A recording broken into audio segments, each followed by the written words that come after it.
What's up, guys? Welcome back to Palate. My name is Brian, and this week we're gonna work on one final game day appetizer. It's this Sunday, the big game, so we don't have that much time. Let's go straight into it. Oh, by the way, what are we working on? A meatball slider. Check it out.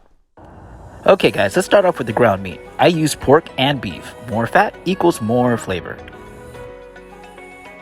If you seriously want to go balls out, no pun intended, I would go with 30% fat. This mashed up white bread mixture will help keep the inside of your meatballs moist.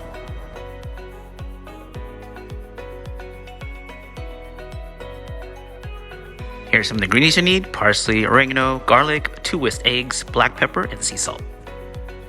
Add all these ingredients to your well of meat and mix away. Mix, mix, mix, mix. Don't overmix, but just make sure that everything is well combined. I advise wearing some food grade gloves. It does get a little messy. Alright, it's time to ditch the gloves. We're rolling away. Roll time, let's do it. Look at that. They're about golf size or slightly larger. It's saute time. You need oil, onions, and garlic. Grab your favorite saute pan and place it over a hot burner. Add in the oil, make sure it's hot. Then add your onions. Add your garlic. Get those onions to soften up. Remove the garlic and onions from the oil, and what you have left is a flavorful oil for your meatballs.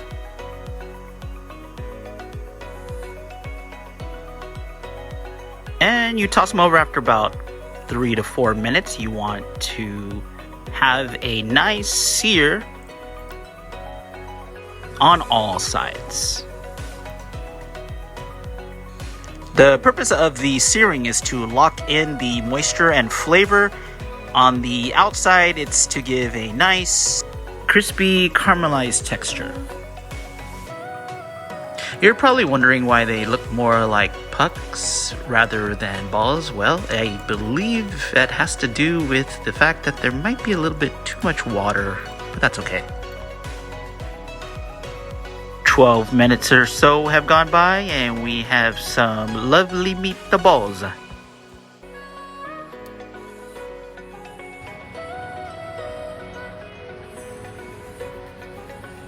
Now it's time to make our marinara sauce. Here are our ingredients: olive oil, minced garlic, diced onions, sea salt, black pepper, and fresh basil. I know I'll probably get some criticism in the comments, but adding those other ingredients to a ready-made marinara sauce that's rich in flavor is a preferred method of mine. Alright, we placed a sauce pot over a medium-high heat flame. Add in your olive oil, your onions, stir that around a little bit. Now we'll go in with some garlic, salt, and pepper. Stir that around real good. Let it go. Our runner-up is our not-so-secret, yummy, rich, pre-made, and store-bought marinara sauce. Add in about a cup's worth of water. Now we move in with our fresh basil. That'll really brighten it up. Now it's time to add in our meatballs. Cover and allow it to cook real nicely. A total sauce making time should be roughly 55 minutes to 1 hour. Check up on it every now and then. It may need some water, maybe the flame needs to be turned down, and an occasional stir is good too. Don't mind me here, I am preparing my palate with some Italian beer. Here we have our marinara sauce, grated mozzarella, melted down unsalted butter, and our Parmesan and Italian seasoning mixture, our sweet Hawaiian bread, meatballs in marinara, Parmesan, and basil.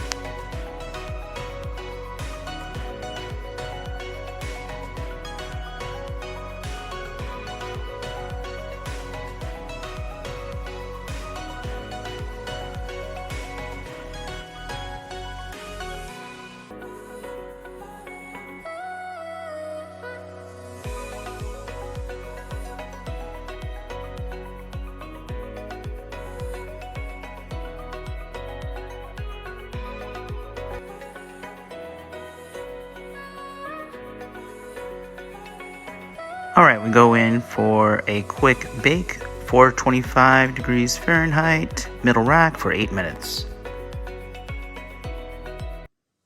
All right, guys, sorry for the abrupt interruption here, but that first batch of meatballs didn't come out to my level of satisfaction.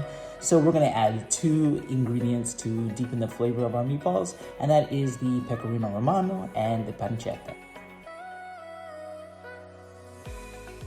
So here we are, running off that fat on the pancetta.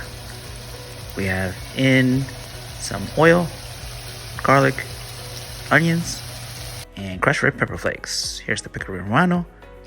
We happily add those 2 ingredients in, mix them up, roll them up, and into the saucepan they go. Warm up our sauce to temp and add in our new improved meatball.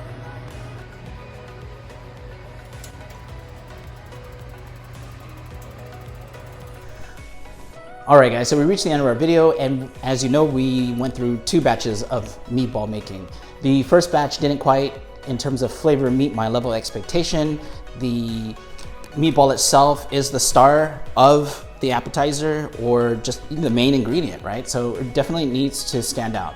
And so to kind of elevate that a little bit more, we added some Pecorino Romano and some pancetta. So as you saw in the video, we just grated down, I microplaned that Pecorino Romano and straight into the cold meat mixture. And then what I did with the pancetta, I sauteed some onion with garlic and some crushed red pepper flakes, obviously with olive oil. You want to manage the heat on that. You don't want to burn any of those ingredients. Added the pancetta soon after I added those ingredients, and let that pancetta, the fat from that, render down slowly. Again, babysit it. Make sure you lower it down and babysit it. It's gonna take maybe 5 minutes. Once that's done, let it cool down. Room temperature is okay. Add that to the cold meat mixture with the Pecorino Romano, and you know what to do from there, right? Roll it up, yada, yada, yada. And I wanna say that it was 10 times better than the first batch. It was still very moist inside. You didn't taste the actual cheese, but it imparted flavor and infused itself within the meatball itself. The flavor was, as I said, much better. It was another tier up. And for the outside of it, it was nice, as you saw, brown, seared, and it kind of gives it a little more texture, right? So that was spot on. If you want to elevate that and go really hard on the flavor, then add something like garlic powder, maybe onion powder. You can add maybe, I would say, at least a half a teaspoon of each. I would probably, from there, I would stop from there in terms of the flavor. That's just my opinion.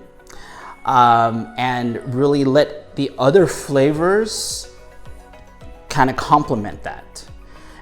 What I mean is obviously the sweetness from the Hawaiian roll, the buttery flavor, as you saw, was the first layer on top of the roll itself. Added some Parmesan, fresh Parmesan, and Italian seasoning blend. Don't go stingy on the Italian blend. Make sure you put a bunch of that on there. It really does help. Along with the marinara sauce was really good. And the mozzarella cheese, I would say, was sorta bland. I would have probably used a different cheese, but it was good nevertheless. It had a nice melt to it. And with the chiffonade basil, don't go parsley. It doesn't jive, in my opinion. But the chiffonade fresh basil on top, don't go stingy on that either. Add as much of that as you want. To go as a dip, maybe a sauce, more marinara. And that marinara just needs to make sure that you reduce it down so it's thick. Not too thick, not overly thick, but thick enough that as you dip it, it's not like soup or anything. And honestly, after 50 to 55 minutes to an hour of that in the pot, it's going to thicken up. So if it's overly thick, add, turn down your heat, number one, add more water, okay? So if you have any suggestions for this recipe, if there's a favorite recipe that you have, any techniques that you want to share, maybe a secret ingredient that you don't mind sharing with the crowd, I would love to hear that. Drop that down below in the comment section. If you like the video, you want to see more, I come out with them every single week, like and subscribe. And enjoy the game this Sunday. I hope you try one of these appetizers. 2 weeks ago, I did the oven-baked buffalo wings with some honey and some butter in that Frank's Red Hot sauce. I also have a video separate to that if you want a vinegar-based Frank's Red Hot sauce, buffalo sauce. Thank you again for watching another episode of Palate. We will see you next week. You guys have fun this Sunday. Take care. All right, got the mic on and I'm not sure if it's working like it should.